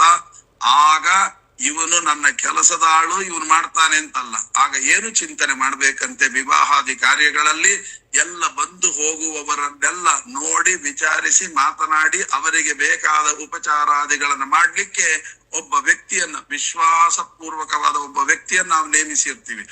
ಆ ವ್ಯಕ್ತಿಯಲ್ಲಿ ಬ್ರಹ್ಮದೇವರ ಚಿಂತನೆ ಮಾಡಬೇಕು. ಬ್ರಹ್ಮದೇವರೇ ನಿಂತು ಎಲ್ಲ ದೇವತೆಗಳಿಗೆ ಉಪಚಾರ ಮಾಡ್ತಾ ಇದ್ದಾರೆ ಎಂಬ ಚಿಂತನೆ ಇರಬೇಕು ಅಂತನ್ನುವಂತಹದ್ದನ್ನ ಹೇಳ್ತಾ ಇದ್ದಾರೆ. ಆಮೇಲೆ ಯಾಕೆ ಅಂದ್ರೆ ಇದು ಎಲ್ಲರಿಗೂ ಯಜಮಾನನಾಗಿರುವಂತಹದ್ದು. ಯಜಮಾನನೇ ಎಲ್ಲ ಕೆಲಸ ಮಾಡಲ್ಲ. ಆಗ ನೋಡಿ ಬಂದಿರ್ತಾರೆ, ಅವ್ರೇನೋ ಅಂತಾರೆ, ನಮಗೆ ಕುಡಿಲಿಕ್ಕೆ ನೀರ್ ಬೇಕು ಅಂತ. ಆಗ ಇವನೇ ಹೋಗಿ ನೀರ್ ತರೋದಲ್ಲ ಯಜಮಾನ ಅಂದ್ರೆ. ಮತ್ತೆ ಏನ್ ಮಾಡ್ಬೇಕು? ಅದಕ್ಕೊಬ್ಬರು, ಇವನಿಗೆ ಗೊತ್ತಿರುತ್ತೆ ಯಾರ್ಯಾವ ಡಿಪಾರ್ಟ್ಮೆಂಟ್ಗೆ ಯಾರ್ಯಾರನ್ನ ನೇಮನ ಮಾಡಿರ್ತೇನೆ ಅಂತ ಅನ್ನೋದು ಯಜಮಾನಿಗೆ ಗೊತ್ತಿರ್ತದೆ. ಆ ಯಜಮಾನ ಹೇಳ್ಬೇಕು, ಆ ನೀರಿನ ವ್ಯವಸ್ಥೆ ಯಾರಿಗೆ ಹೇಳಿರ್ತಾರೆ, ಬರೋ ಇಲ್ಲಿ ಇವ್ರಿಗೆ ನೀರ್ ಬೇಕಂತೆ ತಂದು ಕೊಡು ಅಂತ ಹೇಳಬೇಕು. ಅವನೇನೋ ಹೇಳ್ತಾನೆ ಬಟ್ಟೆ ಬೇಕು ಅಂತ, ನೋಡೋ ಅವ್ರಿಗೆ ಬಟ್ಟೆ ಬೇಕಂತ ತಂದ್ಕೊಡು. ಆಯಾಯ ಡಿಪಾರ್ಟ್ಮೆಂಟ್ಗೆ ಬೇರೆ ಬೇರೆ ಬೇರೆ ವ್ಯವಸ್ಥೆ ಮಾಡಿರ್ತಾರಲ್ಲ, ಅವರೆಲ್ಲರ ಪರಿಚಯ ಯಾರಿಗೆ ಉಂಟೋ ಅವನು ಯಜಮಾನ. ಆ ಯಜಮಾನನೇ ಮಾಡೋದಿಲ್ಲ, ಅವರವರಿಂದ ಮಾಡಿಸ್ತಾನೆ. ಹಾಗಾಗಿ ಬ್ರಹ್ಮದೇವರು ಮಾಡಿಸುವಂತಹ ವ್ಯಕ್ತಿತ್ವ ಆದ್ದರಿಂದ ಅವರಿಗೆ ಯಾಜಮಾನ್ಯವನ್ನ ಕೊಟ್ಟಿದ್ದಾರೆ. ಆಮೇಲೆ ಕೊಟ್ಟ ಮೇಲೆ ಮುಂದೆ ಏನ್ ಮಾಡಿದ್ರು ಅಂತಂದ್ರೆ, ಈ ದೇವತೆಗಳು ಋಷಿಗಳು ಬರ್ತಾರೆ. ಬಂದವರಿಗೊಂದು ಗೌರವ ನೀಡುವ ಕೆಲಸ ಉಂಟು, ಬಹಳ ದೊಡ್ಡದು ಇದು. ಬಂದವರಿಗೆ ಗೌರವ ಕೊಟ್ಟು ಬನ್ನಿ ಬನ್ನಿ, ಯಜಮಾನನೇ ನಿಂತು ಮೈಬಾಗಿ ಬನ್ನಿ ಅಂತ ಕರೆಯತಕ್ಕಂತ ಒಂದು ಕೆಲಸ ಇದೆಯಲ್ಲ, ಅದು ಗೌರವವನ್ನ. ಯಾವಾಗ್ಲೂ ಅಷ್ಟೇ, ನೀವ್ ಏನು ದಕ್ಷಿಣೆ ಕೊಟ್ರಿ, ಏನು ಊಟ ಹಾಕಿದ್ರಿ, ಏನು ಉಡುಗೊರೆ ಕೊಟ್ರಿ ಅನ್ನೋದೆಲ್ಲ ಲೆಕ್ಕಕ್ಕೆ ಬರಲ್ಲ. ಅವರನ್ನ ನೀವು ಹೇಗೆ ಗೌರವಿಸಿದಿರಿ ಅಂತ. ಒಂದು ಸ್ವಲ್ಪ ಏನಾದ್ರೂ ಮರ್ಯಾದೆಯಲ್ಲಿ ಕುಂದು ಕೊರತೆಗಳು ಬಂದ್ರೆ ನೀವು ಕೋಟಿ ಗಟ್ಲೆ ಕೊಡಿ, ಎಲ್ಲಾ ಮಾಡಿದ ನಿಜ. ಆದ್ರೆ ಒಂದು ತುಂಬಾ ಅವಮಾನ ಆಗೋಯ್ತು, ಈ ಒಂದು ಇರ್ತದೆ ನೋಡಿ, ಅದು ಆಯುಷ್ಯ ಪೂರ್ತಿ ಆದ್ರೂ ಕೂಡ ಅದು ಆ ದ್ವೇಷ ಹೋಗೋದಿಲ್ಲ. ಹಾಗಾಗಿ ಅವರನ್ನ ಚೆನ್ನಾಗಿ ನೋಡ್ಕೊಳ್ಬೇಕು. ಗೌರವದಲ್ಲಿ ಮಾತ್ರ ಯಾವತ್ತೂ ಕುಂದು ಕೊರತೆಗಳು ಬರಬಾರದು. ಅದಕ್ಕೋಸ್ಕರವಾಗಿ ಏನ್ ಮಾಡಿದ್ರು, ರುದ್ರದೇವನ ದೇವಾನಾಂಚ ಋಷೀಣಾಂಚ ಮಾನನೆ. ಮಾನನೆ ಅಂದ್ರೆ ಗೌರವ ಕೊಡುವುದಕ್ಕಾಗಿ ಯಾರನ್ನ ಮಾಡಿದ್ರು? ಶಂಕರಂ ಯದಾತು, ಶಂಕರನನ್ನ. ಅಲ್ಲಿಗೆ ಮತ್ತೆ ಪುಣ್ಯಾಹಕ್ಕೆ ವಶಿಷ್ಠರನ್ನ, ಆಮೇಲೆ ಯಾಜಮಾನ್ಯಕ್ಕೆ ಯಜಮಾನನಾಗಿ ಬ್ರಹ್ಮದೇವರನ್ನ, ಆಮೇಲೆ ದೇವತೆಗಳ ಋಷಿಗಳಿಗೆ ಗೌರವ ಕೊಡುವುದಕ್ಕಾಗಿ ಶಂಕರನನ್ನ, ರುದ್ರದೇವರನ್ನ ನೇಮನ ಮಾಡಿದ್ರು. ಆಮೇಲೆ ದೇವಾಹ್ವಾನೇ ಕುಮಾರಸ್ತು ಪ್ರತ್ಯುತ್ಥಾನೇತು ಮನ್ಮತಃ. ದೇವತೆಗಳನ್ನ ಕರೆಯುವ ಕೆಲಸ ಉಂಟಲ್ವ. ಯಾಕೆ ಅಂದ್ರೆ ಎಲ್ಲ ಹೋಲ್ಸೇಲ್ ಆಗಿ ಬರ್ತಾ ಇರ್ತಾರೆ. ವಿಮಾನ ಇಳಿತು ಅಂತಂದ್ರೆ ನೋಡ್ಬೇಕು, ಈ ದಾರಿಯಲ್ಲೂ ಆ ದಾರಿಯಲ್ಲೂ, ಈ ರೈಲ್ವೆ ಸ್ಟೇಷನ್ ಎಲ್ಲ ನೋಡ್ಬೇಕು. ಟಿ ಅವರೆಲ್ಲ, ಈ ಟಿ ನಿಂತ್ಕೊಂಡಿದ್ರೆ 10 ಜನ ಏಕಕಾಲಕ್ಕೆ ಬಂದ್ರೆ ಅವ್ನು ಯಾರನ್ನ ಕೇಳ್ಬೇಕು? ಅದಕ್ಕೆ ನೋಡ್ಬೇಕು, ಈ ಬಾಗಿಲ್ನ ಈ ತುದಿಯಲ್ಲಿ ಒಬ್ಬ ಟಿ, ಈ ತುದಿಯಲ್ಲಿ ಒಬ್ಬ ಟಿ, ಮಧ್ಯದಲ್ಲಿ ಒಬ್ಬ ಟಿ, ಅಲ್ಲೇ ಒಬ್ಬ ಟಿ, ಇಳಿದ ಕೂಡ್ಲೆ ಒಬ್ಬ ಟಿ. ಯಾವ ಲೈನ್ ಅಲ್ಲಿ ಬರ್ತಾರೆ ಅಂತ ಹೇಳಲಿಕ್ಕೆ ಆಗೋದಿಲ್ಲ. ಅಲ್ಲ, ಒಬ್ಬರನ್ನ ಹಿಡಿಲಿಕ್ಕೆ ಹೋದ್ರೆ ಇನ್ನೊಬ್ಬನ್ ತಪ್ಸ್ಕೊಂತಾನೆ. ಆಗ ಏನ್ ಮಾಡ್ಬೇಕು?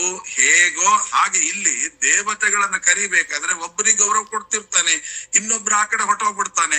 ಆ ಕಡೆ ನೋಡಿದ ಅವನಿಗಾದ್ರೆ ಗೌರವ ಕೊಟ್ಟ, ನಂಗೆ ಕೇಳೋರೇ ಇಲ್ಲ ಅಂತ ಅವ ತಿಳ್ಕೊಂತಾನೆ. ಅವ ಅವಸರದಲ್ಲಿ ಹೋಗಿರ್ತಾನೆ. ಆದ್ರೆ ಹೇಳೋದೇನು ನನಗ್ ಗೌರವನೇ ಕೊಟ್ಟಿಲ್ಲ, ಅವ್ರಿಗೆ ಗೌರವ ಕೊಟ್ರು ಅಂತ. ಯಾರಗ ಗೌರವ ಕೊಡೋದು, ಯಾರಿಗೆ ಬಿಡೋದು? ಅದಕ್ಕೆ ನೋಡಿದ್ರು ಈ ಷಣ್ಮುಖನಿಗೆ 6 ತಲೆ, 6 ಲೈನ್ ನಲ್ಲಿ ಬಂದ್ರು ಕೂಡ ಒಂದೊಂದ್ ತಲೆಯಿಂದ ಒಬ್ಬೊಬ್ಬರನ್ನ ಮಾತಾಡಿಸಿ ಗೌರವ ಕೊಡಬಹುದು.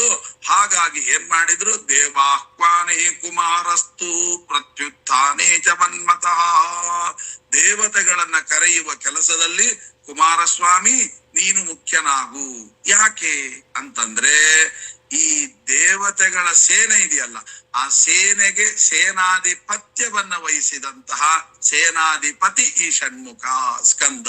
ಆದ್ದರಿಂದ ಅವನಿಗೆ ಯಾರ್ಯಾರ ಕೆಪಾಸಿಟಿ ಏನೇನು ಅಂತ ಗೊತ್ತಿರುತ್ತೆ. ಅದಕ್ಕೋಸ್ಕರವಾಗಿ ಹೀಗೆ ಮಾಡಿದ್ರು. ಆಮೇಲೆ ಎದುರುಗೊಂಡ ನಂತರ ಅವರಿಗೊಂದು ಮರ್ಯಾದೆ ಮಾಡ್ಬೇಕಲ್ಲ, ಆ ಮರ್ಯಾದೆಯನ್ನ ಮಾಡ್ಲಿಕ್ಕೆ ಏನ್ ಮಾಡ್ಬೇಕು ಅಂತ ಪ್ರಶ್ನೆ. ಆಗ ಹೇಳಿದ್ರು ಪ್ರತ್ಯುತ್ಥಾನೇತು ಮನ್ಮತಃ. ಆ ಮರ್ಯಾದೆ ಮಾಡುವಂತದ್ದು ಇದೆಯಲ್ಲ, ಮರ್ಯಾದೆ ಮಾಡೋದಂದ್ರೆ ಏನ್ ಗೊತ್ತಾ, ಬಂದ್ಕೊಳ್ಳಿ ಬನ್ನಿ ಬನ್ನಿ ಅಂತ ಅವ್ರನ್ನ ನಗುಮುಖದಿಂದ ಸ್ವಾಗತ ಮಾಡ್ಬೇಕು. ಈಗ ಬಂದಿರ್ತಾರೆ ಗೌರವ ಕೊಡ್ಲಿಕ್ಕೆ ಅಂತ, ಬನ್ನಿ ಬನ್ನಿ ಅಂತ ಅಂದ್ಬಿಟ್ರೆ ನೋಡಿ, ಅದೇ ಶಬ್ದ ಬನ್ನಿ ಅಂತಂದ್ರೆ ಓ ಏನಪ್ಪಾ ಇವನು ಈ ತರ ಮಾತಾಡ್ತಾ ಇದ್ದಾನೆ ಅಂತ, ಬನ್ನಿ ಬನ್ನಿ ಅಂತಂದ. ಅದೇ ಶಬ್ದವನ್ನೇ ನೀವು ಯಾವ ಧ್ವನಿಯಿಂದ ಮಾತನಾಡ್ತೀರಿ, ನಿಮ್ಮ ಮುಖದ ಲಕ್ಷಣ ಹೇಗಿರುತ್ತೆ, ಗಂಟು ಮೋರೆ ಇರುತ್ತದೆಯೋ, ನಗುಮೋಕರ ಇರ್ತದೋ, ಮುಗುಳ್ನೆಗೆ ಇರ್ತದೋ, ತುಂಬಾ ವ್ಯತ್ಯಾಸ. ಪ್ರತಿಯೊಂದಕ್ಕೂ ಅರ್ಥ, ಶಬ್ದಗಳಿಗೆ ಮಾತ್ರ ಅರ್ಥ ಅಲ್ಲ, ಆ ಶಬ್ದಗಳ ಉಚ್ಚಾರವನ್ನ ಮಾಡುವಾಗ ನಿಮ್ಮ ಮುಖದ ಅಭಿವ್ಯಕ್ತಿ ಹೇಗಿರುತ್ತೆ ಅನ್ನೋದರ ಮೇಲೆ ಆ ಶಬ್ದಗಳ ಅರ್ಥ ನಿರ್ಧಾರವಾಗುತ್ತೆ. ಹಾಗಾಗಿ ಬರೀ ಬಾಯಿಂದ ಮಾತು ಬಂದ್ರೆ ಪ್ರಯೋಜನ ಇಲ್ಲ, ಮುಖದಲ್ಲೂ ಅಷ್ಟೇ ನಗುಮುಖದ ಸ್ವಾಗತ ಇರಬೇಕು. ಹಾಗಾದ್ರೆ ಯಾರು ಎಲ್ರೂ ಇಷ್ಟಪಡುವ ದೇವತೆ ಅಂದ್ರೆ ಒಳ್ಳೆಯ ಸುಂದರಾಂಗ, ಅವನೇ ಅವನ್ ನೋಡಿಬಿಟ್ರೆ ಸಾಕು, ಎಲ್ಲ ಫ್ಲಾಟ್ ಆಗ್ಬಿಡ್ತಾರೆ, ತಾವ್ಯಾರು ಅಂತ ಅನ್ನೋದನ್ನೇ ಮರ್ತು ಬಿಡ್ತಾರೆ. ಅಂತಹ ನವ ಸುಂದರಾಂಗ ಅವನಿಗೆ ಮನ್ಮಥ ಅಂತ. ಆದ್ದರಿಂದ ಎಲ್ಲರನ್ನ ಗೌರವ ಕೊಡ್ಲಿಕ್ಕೆ ಮನ್ಮಥನನ್ನ. ಇಲ್ಲಿ ಬಹಳ ಅದ್ಭುತವಾದ ಮಾತುಗಳನ್ನ ಹೇಳ್ತಾರೆ. ಪದ್ಮಾವತಿಯ ಈ ಬ್ರಹ್ಮದೇವರನ್ನ ಯಜಮಾನರನ್ನಾಗಿ ಮಾಡಿದ್ರು ಅಂತ.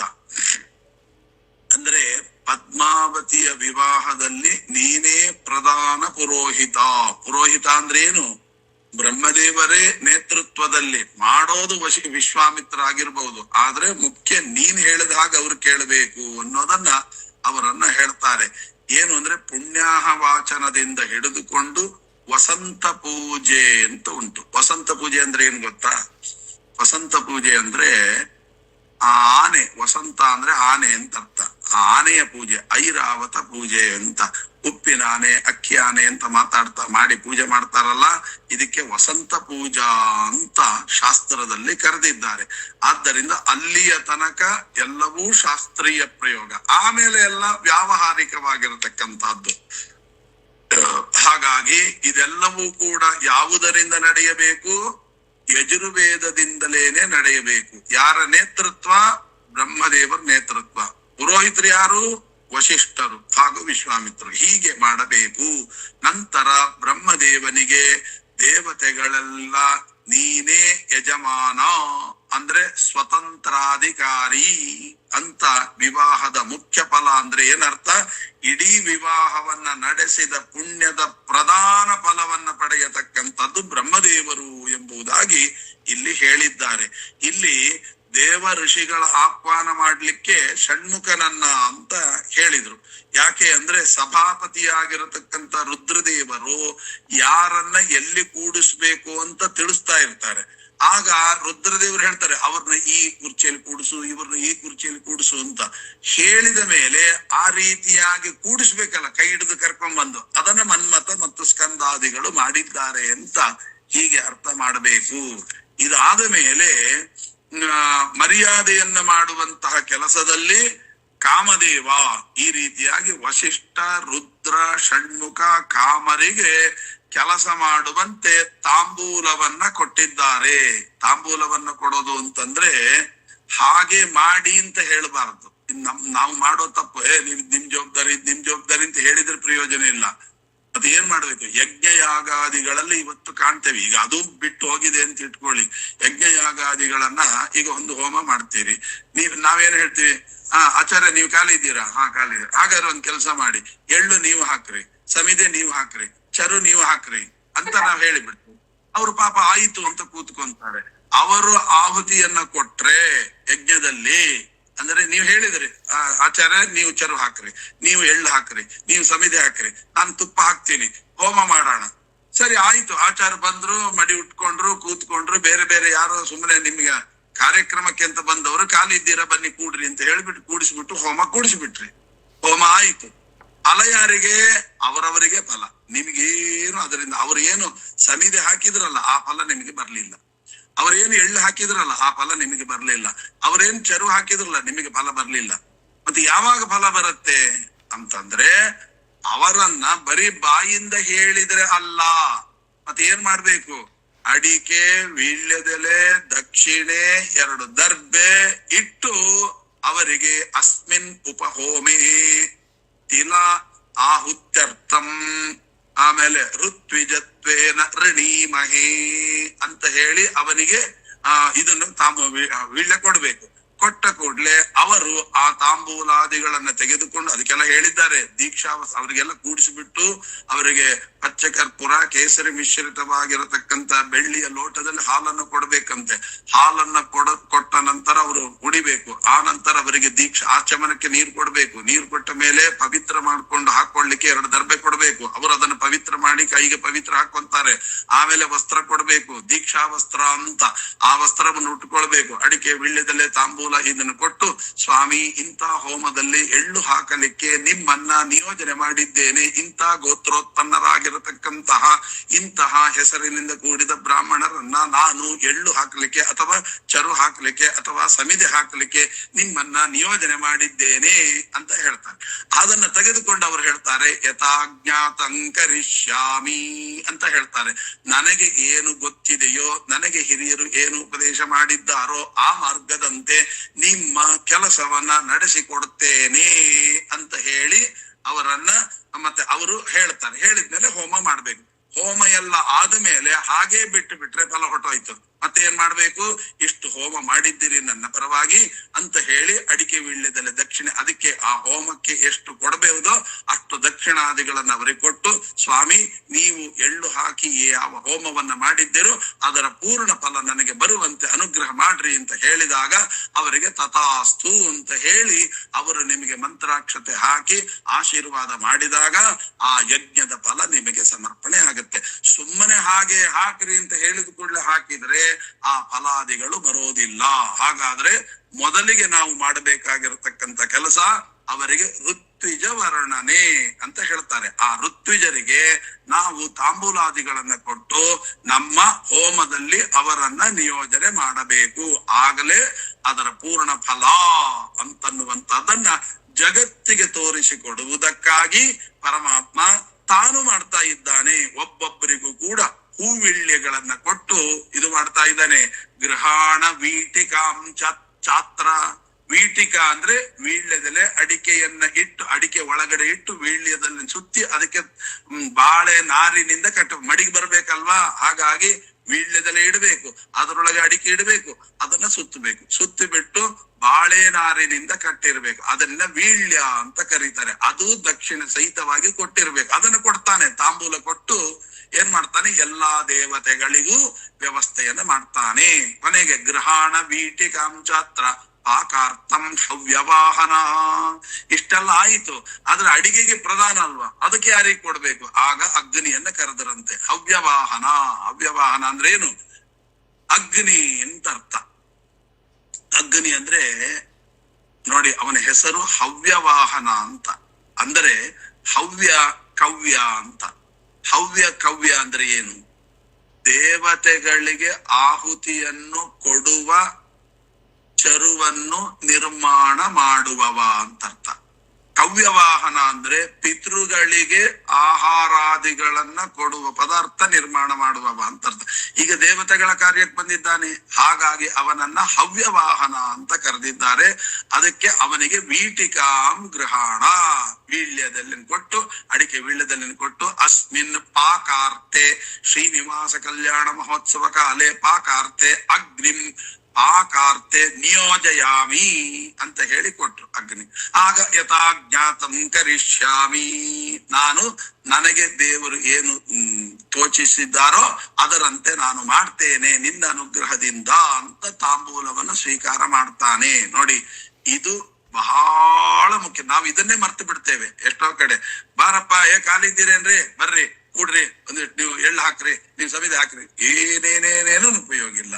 ಮೊದಲು ಅವರನ್ನ ತಾಂಬೂಲಾದಿಗಳನ್ನು ಕೊಟ್ಟು ಅವರ ಗೋತ್ರ ಅವರ ನಾಮವನ್ನು ಉಚ್ಚಾರ ಮಾಡಿ ನಿಮ್ಮನ್ನ ಉಪಹೋಮೇ ಋತ್ವಿಜತ್ವೇನ ಋಣೀಮಹೇ ಅಂತ ಹೇಳಿ ಅವ್ರನ್ನ ಇದು ಮಾಡ್ಬೇಕು ಅಂತಿದೆ. ಅವ್ರಿಗೆ ಹೇಳ್ತಾರೆ ಶಾಸ್ತ್ರದಲ್ಲಿ, ಬೆಳ್ಳಿ ಲೋಟದಲ್ಲಿ ಹಾಲನ್ನ ಕೊಟ್ಟು, ಅಂದ್ರೆ ಬೆಳ್ಳಿ ಲೋಟ ಸಮೇತವಾಗಿ ಆ ಹಾಲನ್ನ ಕುಡಿದು ಲೋಟ ಅವರಿಗೆ ಅದು. ಆ ರೀತಿಯಾಗಿ ದೀಕ್ಷಾವಸ್ತ್ರಗಳನ್ನು ಕೂಡ ಕೊಟ್ಟು ಆ ದೀಕ್ಷಾವಸ್ತ್ರಾದಿಗಳನ್ನು ಉಟ್ಟುಕೊಂಡು ಮಾಡಬೇಕಾಗಿರತಕ್ಕಂಥದ್ದು. ಆವಾಗಲೇ ನಮಗೆ ಫಲ ಬರೋದು. ಕೊನೆಗೆ ಮುಗಿದ ಮೇಲೂ ಕೂಡ ಹಾಗೆ. ಈಗ ಎಷ್ಟೋ ಕಡೆ ಅಲಂಕಾರಕ್ಕೆ ಅಂತ ಕರೀತಾರೆ. ಅಲಂಕಾರದಲ್ಲಿ ನೋಡ್ಬೇಕು, ಆವಾಹನೆ ಜೋರಾಗಿರ್ತದೆ. ಏನು ಕಾಲು ತೊಳೆಯೋದೇನು ಆವಾಹನೆ. ರಾಘವೇಂದ್ರ ಗುರುವಂತರ್ಗತ ಭಾರತೀ ರಮಣ ಮುಖ್ಯ ಪ್ರಾಣಾಂತರ್ಗತ ಅನಿರುದ್ಧಾಯ ನಮಃ ಅನಿರುದ್ಧಂ ಆವಾಹಯಾಮಿ ಅಂತ ಎಲ್ಲ ಆವಾಹನೆ ಮಾಡೋದೇನು, ಪಾದ್ಯ ಕೊಡೋದೇನು, ಅರ್ಘ್ಯ ಕೊಡೋದೇನು, ಕಾಲು ತೊಳೆಯೋದೇನು, ಆ ನೀರನ್ನು ಪ್ರೋಕ್ಷಣೆ ಮಾಡೋದೇನು, ಅವರಿಗೆ ಹಾರ ಹಾಕಿ ಎಲ್ಲ ಹಾಕಿ ತುರಾಯಿ ಎಲ್ಲ ಮಾಡ್ತಾರೆ. ಊಟಕ್ಕೂ ಕೂಡ ಹಾಕ್ತಾರೆ. ಆಮೇಲೆ ಊಟ ಆದ್ಮೇಲೆ ಹೇಳ್ಬಹುದು, ಎದ್ದು ಅವ್ರು ಕೈ ತೊಳ್ಕೊಂತಾರೆ, ಆಚಮನ ಮಾಡ್ತಾರೆ, ತೀರ್ಥ ತಗೊಳ್ತಾರೆ, ನೀವು ಹೋಗ್ ಬನ್ನಿ, ಅವ್ರು ಕೇಳೋರೇ ಇಲ್ಲ. ಆಮೇಲೆ ಇದು ಅಲ್ಲ. ಆವಾಹನೆ ಹೇಗೆ ಮಾಡಿರ್ತೀರೋ ಅವರು ಊಟ ಆಡಿ ಬಂದ ಮೇಲೆ ಅವರ ಕಾಲನ್ನ ಒತ್ತಿ ಅವರಿಗೆ ತೀರ್ಥ ಕೊಟ್ಟು ತುಳಸಿ ಕೊಟ್ಟು, ಊಟ ಆದ್ಮೇಲಿನ ತಾಂಬೂಲ ಅಂತ ಒಂದಿದೆ ದಕ್ಷಿಣೆ ಸಹಿತವಾಗಿ, ಅದನ್ನು ಕೊಡ್ಬೇಕು. ಕೊಟ್ಟು ನಿಮ್ಮನ್ನ, ಅಲ್ಲಿ ಮಂತ್ರ ಇದೆ ಏನು ಅಂತ, ನಿಮ್ಮನ್ನ ರಾಯರ ಆರಾಧನೆಯ ನಿಮಿತ್ತವಾಗಿ ಅಲಂಕಾರದಲ್ಲಿ ಪ್ರದ್ಯುಮ್ನ ಸ್ಥಾನದಲ್ಲಿ ನಿಮ್ಮನ್ನ ಕೂಡಿಸಿದ್ದೆ. ಆದ್ದರಿಂದ ಆ ಪ್ರದ್ಯುಮ್ನ ಅಂದ್ರೆ ರಾಘವೇಂದ್ರ ಗುರುವಂತರ್ಗತ ಭಾರತೀ ರಮಣ ಮುಖ್ಯ ಪ್ರಾಣಾಂತರ್ಗತ ಪ್ರದ್ಯುಮ್ನಂ ವಿಸರ್ಜಯಾಮಿ ಅಂತ ಹೇಳಿ 2 ಕಾಳು ಮಂತ್ರಾಕ್ಷತೆ ಹಾಕಿ ಅವರ ಕೈಯನ್ನು ಹಿಡಿದು ಅಲ್ಲಾಡಿಸ್ಬೇಕು. ಅಂದರೆ ಆ ಬ್ರಾಹ್ಮಣನಲ್ಲಿ ನಾನು ರಾಯರ ಆರಾಧನೆಯ ನಿಮಿತ್ತ ಯಾರನ್ನ ಆವಾಹನೆ ಮಾಡಿದ್ದೆ ಅವರನ್ನ ನಾವು ಬಿಡಿಸ್ಬೇಕು. ಬಿಡಿಸಿದ್ಮೇಲೆ ನಿಮ್ ಪಾಡಿಗೆ ನೀವು ಹೋಗ್ಬಹುದು. ಬಿಡಿಸೋದಕ್ಕಿಂತ ಮುಂಚೆ ಮಾಡಿದ್ರೆ ಆವಾಹನೆಗೆ ಪ್ರಾಧಾನ್ಯತೆ ಇದೆ, ವಿಸರ್ಜನೆಗೆ ಪ್ರಾಧಾನ್ಯತೆ ಇವತ್ತು ಎಲ್ಲೆಲ್ಲೆಲ್ಲೆಲ್ಲೂ ಇಲ್ಲ, ಎಲ್ಲ ಬಿಟ್ಟುಬಿಟ್ಟಿದ್ದಾರೆ. ತಪ್ಪು ಇದು ಮಾಡುವಂತಹದ್ದು. ಏನ್ ಮಾಡ್ಬೇಕು, ಆವಾಹನೆಗೂ ಶ್ರಾದ್ದದಲ್ಲೂ ಅಷ್ಟೇ ಬ್ರಾಹ್ಮಣರು ಕರೀತೀವಿ, ಕೊಡ್ತೇವೆ, ಆ ಬ್ರಾಹ್ಮಣರ ಆವಾಹನೆ ಮಾಡ್ತೀವಿ, ಎಲ್ಲ ನಿಜ. ಆಮೇಲೆ ಎದ್ದು ಹೋಗುವಾಗ ಆ ಬ್ರಾಹ್ಮಣರಲ್ಲಿ ನಾವು ಯಾವ ಭಗವದ್ ರೂಪವನ್ನ ಆವಾಹನೆ ಮಾಡಿದ್ದೇವೆ ಅದನ್ನ ಮತ್ತೆ ವಿಸರ್ಜನೆ ಮಾಡ್ಬೇಕು. ಆ ವಿಸರ್ಜನೆ ಮಾಡೋದಕ್ಕೆ ನಮ್ಮಲ್ಲಿ ತುಂಬಾ, ಈಗ ಸತ್ಯನಾರಾಯಣ ದೇವ್ರ ಪೂಜೆ ಅದು ಮಾಡ್ತಾರೆ, ಕೊನೆಗೆ ವಿಸರ್ಜನೆ ಸುಮ್ನೆ ಅಲ್ಲಾಡಿಸ್ಬಿಟ್ರೆ ಸಾಕು. ಅವರೆಲ್ಲೋ ನಾವೆಲ್ಲೋ ಏನ್ ಮಾಡ್ತಾರೋ ದೇವರಿಗೆ ಗೊತ್ತು. ಆವಾಹನೆಗೆ ಎಷ್ಟು ಪ್ರಾಧಾನ್ಯತೆ ಇದೆ, ವಿಸರ್ಜನೆಗೂ ಕೂಡ ಅಷ್ಟೇ ಪ್ರಾಧಾನ್ಯತೆ ಇದೆ ಅನ್ನುವಂತಹದ್ದನ್ನ ಇಲ್ಲಿ ಅಗ್ನಿಗೆ ವೀಳ್ಯದೆಲೆಯನ್ನು ಕೊಡ್ತಾರೆ. ಗೃಹಾಣ ವೀಟಿಕಾಂ ಚಾತ್ರ ಪಾಕಾರ್ಥಂ ಹವ್ಯವಾಹನ ಋಷೀಣಾಂ ಸರ್ವದೇವಾನಾಂ ತವ ಪಾಕಸ್ತು ಸಮ್ಮತಃ. ಆಗ ಅವರಿಗೆ ಅಸಿಸ್ಟೆಂಟ್ ಬೇಕಲ್ಲ, ಬರೀ ಅಡಿಗೆ ನೀ ಅಡಿಗೆ ನೋಡ್ಕೊ ಅಂದ್ರೆ ಯಾರು, ತೆಂಗಿನಕಾಯಿ ತುರಿಯೋರು ಯಾರು, ಪಾತ್ರೆ ತಂದಿಡೋರು ಯಾರು, ನೀರ್ ತುಂಬಿಸೋರು ಯಾರೋ, ಎಲ್ಲ ಬೇಕಲ್ಲ. ನಾ ಅಡಿಗೆ ಮಾಡ್ತೀನಿ, ಉಳಿದದ್ದೆಲ್ಲ ಸಪೋರ್ಟ್ ಮಾಡೋರು ಎಲ್ಲಾ ನಾನೇ ಮಾಡ್ಕೊಂಡು ಕುರಿಕೋಣ ಬಿದ್ದು ಹೋಗುತ್ತೆ. ಹಾಗಾಗಿ ಅದಕ್ಕೂ ಕೂಡ ವ್ಯವಸ್ಥೆ ಮಾಡ್ಬೇಕು ಅಂತ ಅಂದಾಗ ಯಾರ್ಯಾರನ್ನ ಮಾಡಿದ, ಹೇಗೆ ಮಾಡಿದ ಎಂಬತಕ್ಕಂಥದ್ದನ್ನ ಮತ್ತೆ ಮುಂದಿನ ಮಾತಿನಲ್ಲಿ ನಾವು ತಿಳಿಯುವಂತ ಪ್ರಯತ್ನವನ್ನ ಮಾಡೋಣ ಅಂತ ಹೇಳ್ತಾ, ಅಸ್ಮತ್ ಗುರುವಂತರ್ಗತ ರಾಘವೇಂದ್ರ ಗುರುವಂತರ್ಗತ ಭಾರತೀ ರಮಣ ಮುಖ್ಯ ಪ್ರಾಣಾಂತರ್ಗತ ಸೀತಾಪತೆ ಶ್ರೀಮೂಲ ರಾಮಚಂದ್ರಾಭಿನ್ನ ಶ್ರೀದೇವಿ ಭೂದೇವಿ ಸಮೇತನಾದ ಪದ್ಮಾವತಿ ಶ್ರೀನಿವಾಸ ದೇವರ ಅಡಿದಾವರೆಗಳಲ್ಲಿ ಈ ನುಡಿ ಕುಸುಮಗಳನ್ನು ಅರ್ಪಿಸುತ್ತ ಶ್ರೀಕೃಷ್ಣಾರ್ಪಣಮಸ್ತು.